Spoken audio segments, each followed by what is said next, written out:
A shattered life. I don't know when you're going to read this, but I can tell you when it started. I was out for a walk alone in the woods when the entity came for me. It was beyond a blur. It was, for lack of a better term, absence of meaning. Where it hid, there were no trees. Where it crept closer, there was no grass. Through the arc, it leapt at me. There was no breeze of motion. There was no air at all. As it struck, I felt the distinct sensation of claws puncturing me somewhere unseen, somewhere I'd never felt before. My hands and arms and legs and torso seemed fine, and I wasn't bleeding, but I knew I'd been injured somehow. As I fearfully ran back home, I could tell that I was less. I was vaguely tired, and it was hard to focus at times. The solution at that early stage was easy. A big cup of coffee helped me feel normal again. For a while, that subtle drain on my spirit became lost in the ebb and flow of caffeine in my system. You could say my life began that week, actually, because that was when I met Ma. She and I got along great, though, to be honest. I'm pretty sure I fell in love with her over the phone before we even met. It was almost as if the strong emotions of that first week made the entity fight back. It was still with me, latched on to some invisible part of my being. The first few incidents were minor, and I hardly worried about them. The color of a neighbor's car changed from dark blue to black one morning, and I stared at it before shaking my head and shrugging off the difference. 2 days later at work, a co-worker's name changed from Fred to Dan. I carefully asked around, but everyone said his name had always been Dan. I figured I'd just been mistaken. Then, as ridiculous as this sounds, I was peeing in my bathroom at home when I suddenly found myself on a random street. I was still in my pajamas, pants down and urinating, but now in full view of a dozen people at a bus stop. Horrified, I pulled up my clothes and ran before someone called the cops. I did manage to get home, but the experience forced me to admit that I was still in danger. The entity was doing something to me, and I didn't understand how to fight back. Ma showed up that evening, but she had her own key. "Hey!" I asked her with confusion. "How'd you get a key?" She just laughed. "You're cute. Are you sure you're okay with this?" She opened a door and entered a room full of boxes. I know living together is a big step, especially when we've only been dating 3 months. Living together? I'd literally just met her the week before. Thing was, my mother had always called me a smart cookie for a reason. I knew when to shut my yap.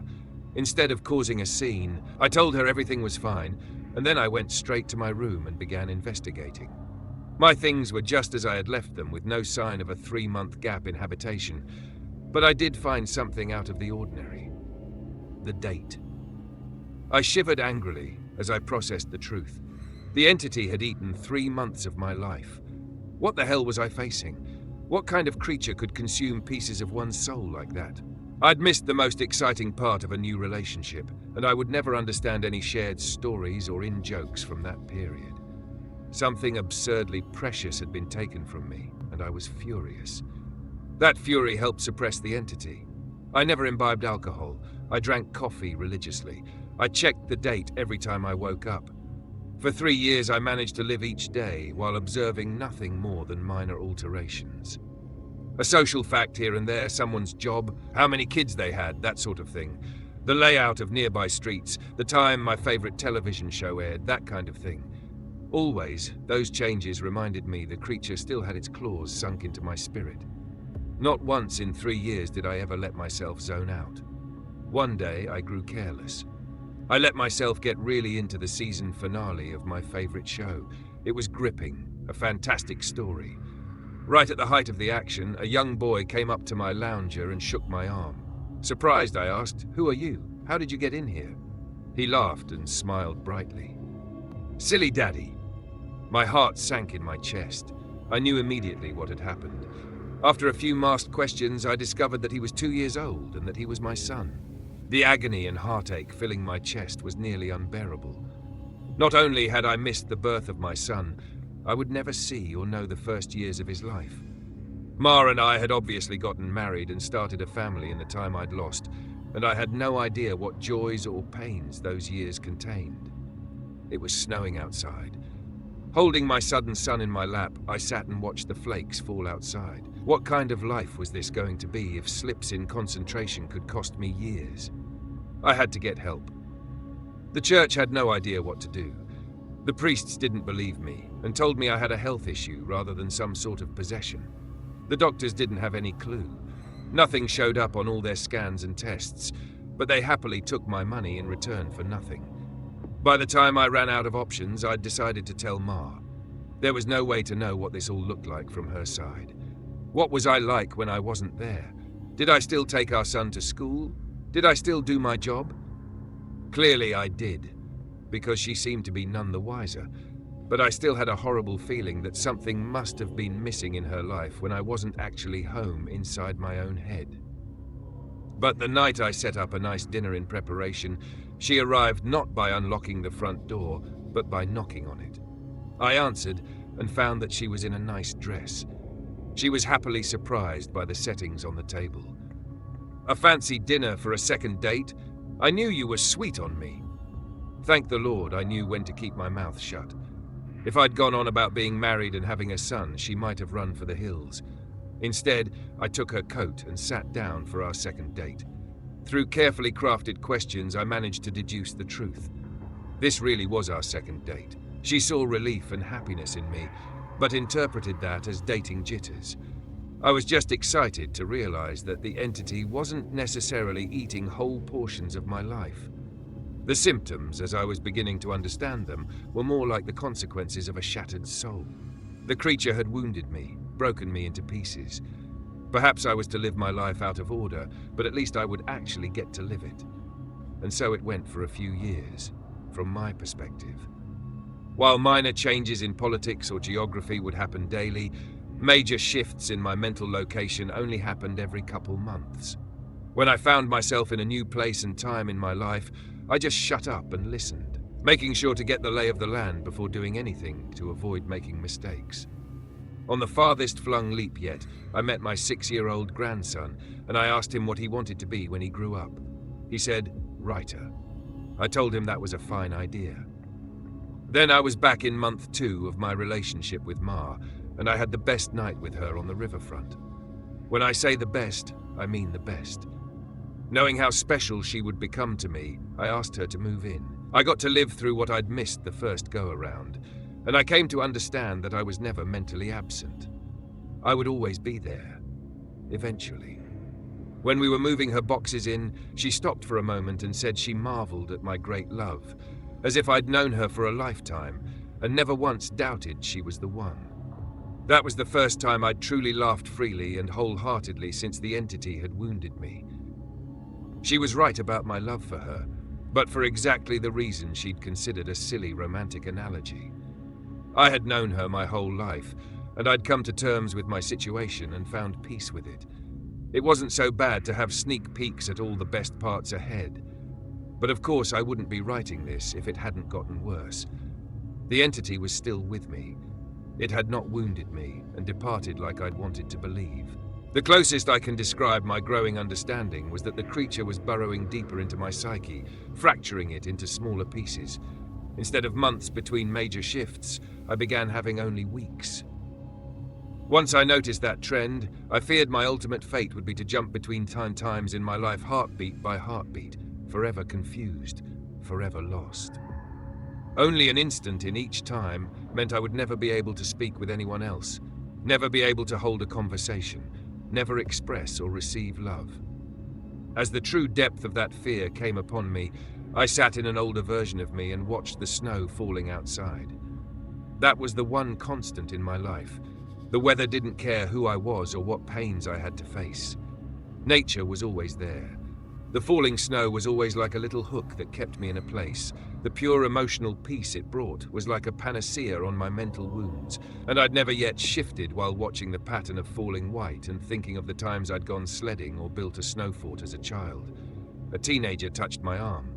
"Grandpa?" "Eh?" He'd startled me out of my thoughts, so I was less careful than usual. "Who are you?" He half grinned, as if not sure whether I was joking. Handing me a stack of papers, he said, "It's my first attempt at a novel. Would you read it and tell me what you think?" "Ah, of course!" Pursuing that dream of being a writer, I see. He burned bright red. Trying to, anyway. "All right, run off. I'll read this right now." The words were blurry, and annoyed that I looked for glasses I probably had for reading. Being old was terrible, and I wanted to leap back into a younger year, but not before I read his book. I found my glasses in a sweater pocket and began leafing through. Ma puttered in and out of the living room, still beautiful, but I had to focus. I didn't know how much time I would have there.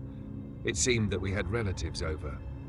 Was it Christmas? A pair of adults and a couple kids I didn't recognize tromped through the hallway, and I saw my son, now adult, walk by with his wife on the way out the door. As a group, the extended family began sledding outside. Finally, I finished reading the story, and I called out for my grandson. He rushed down the stairs and into the living room. How was it? Well, it's terrible, I told him truthfully, but it's terrible for all the right reasons. You're still a young man, so your characters behave like young people, but the structure of the story itself is very solid.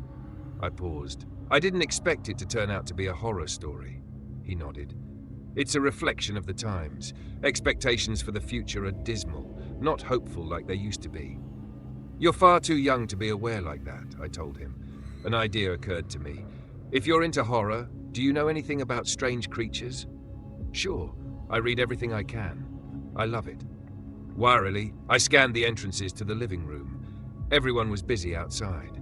For the first time, I opened up to someone in my life about what I was experiencing. In hushed tones, I told him about my fragmented consciousness. For a teenager, he took it well. You're serious? Yes. He donned the determined look of a grown man accepting a quest. I'll look into it, see what I can find out. You should start writing down everything you experience. Build some data. Maybe we can map your psychic wound. Wow. Sounds like a plan. I was surprised. That made sense, and I hadn't expected him to have a serious response. But how will I get all the notes in one place? Let's come up with somewhere for you to leave them, he said, frowning with thought. Then I'll get them, and we can trace the path you're taking through your own life, see if there's a pattern. For the first time since the situation had gotten worse, I felt hope again. How about under the stairs? Nobody ever goes under there. Sure. He turned and left the living room. I peered after him. I heard him banging around near the stairs. Finally, he returned with a box, laid it on the carpet, and opened it to reveal a bursting stack of papers. He exclaimed, "Holy crap!" But of course, being a teenager, he didn't really say crap. Taken aback, I blinked rapidly, forgiving his cussing because of the shock. Did I write those? He looked up at me with wonder. Yeah, or you will. You still have to write them and put them under the stairs after this. He gazed back down at the papers, then covered the box. So you probably shouldn't see what they say. That could get weird. That much I understood. Right. He gulped. There are like 50 boxes under there, all filled up like this. Deciphering these will take a very long time. His tone dropped to deadly seriousness. But I will save you, Grandpa, because I don't think anyone else can. Tears flowed down my cheeks then, and I couldn't help but sob once or twice. I hadn't realized how lonely I'd become in my shifting prison of awareness until I finally had someone who understood. Thank you. Thank you so much. And then I was young again, and at work on a random Tuesday. Once the sadness and relief faded, anger and determination replaced them. After I finished my work, I grabbed some paper and began writing. While the weeks shifted around me, while those weeks became days and then hours, I wrote every single spare moment about when and where I thought I was. I put them under the stairs out of order. My first box was actually the 30th, and my last box was the first. Once I had over 50 boxes written from my perspective, and once my shifting became a matter of minutes, I knew it was up to my grandson to take it from there. I put my head down and stopped looking. I couldn't stand the river of changing awareness any longer. Names and places and dates and jobs and colors and people were all wrong and different. I'd never been older. I sat watching the snow fall. A man of at least 30 that I vaguely recognized entered the room. Come on, I think I finally figured it out. I was so frail that moving was painful. Are you him? Are you my grandson? Yes. He took me to a room filled with strange equipment and sat me in a rubber chair facing a large mirror twice the height of a man. The pattern finally revealed itself. How long have you worked on this? I asked him, aghast. Tell me you didn't miss your life like I'm missing mine. His expression was both stone cold and furiously resolute. "It'll be worth it." He brought 2 thin metal rods close to my arm and then nodded at the mirror. "Look, this shock is carefully calibrated." The electric zap from his device was startling but not painful. In the mirror, I saw a rapid arcing light silhouette appear above my head and shoulder. The electricity moved through the creature like a wave, briefly revealing the terrible nature of what was happening to me. A bulging leech-like mouth was wrapped around the back of my head, coming down to my eyebrows and touching each ear, and its slug-like body ran over my shoulder and into my very soul. It was a parasite, and it was feeding on my mind. My now-adult grandson held my hand as I took in the horror. After a moment, he asked, "Removing it is going to hurt very badly. Are you up for this?" Fearful, I asked, "Is Mar here?" His face softened. "No, not for a few years now." I could tell from his reaction what had happened, but I didn't want it to be true. "How?" "We have this conversation a lot," he responded. "Are you sure you want to know? It never makes you feel better." Tears brimmed in my eyes. "Then I don't care if it hurts or if I die. I don't want to stay in a time where she's not alive." He made a sympathetic noise of understanding and then returned to his machines to hook several wires, diodes, and other bits of technology to my limbs and forehead. While he did so, he talked. "I've worked for 2 decades to figure this out, and I've had a ton of help from other researchers of the occult. This parasite doesn't technically exist in our plane. It's one of the lesser spawns of Mu-Sm, and it feeds on the plexus of mind, soul, and quantum consciousness reality. When details like names and colors of objects changed, you weren't going crazy. The web of your existence was merely losing strands as the creature ate its way through you." I didn't fully understand. I looked up in confusion as he placed a circlet of electronics like a crown on my head in exact line with where the parasite's mouth had ringed me. "What's Masu?" He paused his work and grew pale. "I forgot that you wouldn't know. You're lucky, believe me." After a deep breath, he began moving again and placed his fingers near a few switches. "Ready? This is carefully tuned to make your nervous system extremely unappetizing to the parasite, but it's basically electroshock therapy." I could still see Mar's smile. Even though she was dead, I'd just been with her moments ago. "Do it." The click of a switch echoed in my ears, and I almost laughed at how mild the electricity was. It didn't feel like anything, at least at first. Then I saw the mirror shaking, and my body within that image convulsing. Oh no, it did hurt.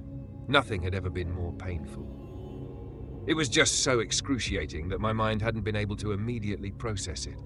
As my vision shook and fire burned in every nerve in my body, I could see the reflected, trembling light silhouette of the parasite on my head as it writhed in agony equal to mine. It had claws, 6 clawed lizard-like limbs under its leech-like body, and it cut into me in an attempt to stay latched on.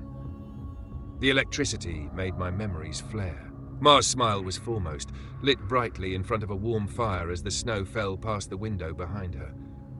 The edges of that memory began lighting up, and I realized that my life was one continuous stretch of experience. It was only the awareness of it that had been fragmented by that feasting evil on my back. I'd never managed to be there for the birth of my son. I'd jumped around it a dozen times, but never actually lived it. For the first time, I got to hold Mar's hand and be there for her. No!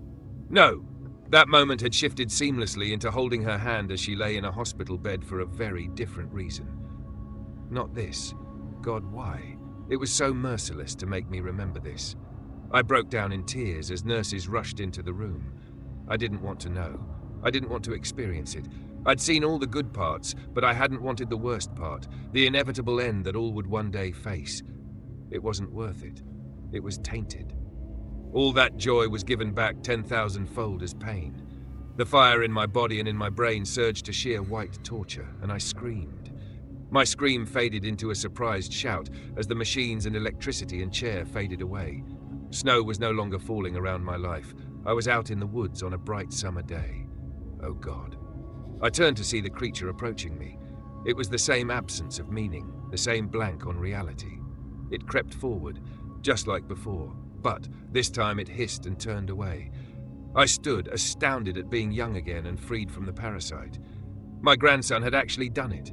He'd made me an unappetizing meal, so the predator of mind and soul had moved on in search of a different snack.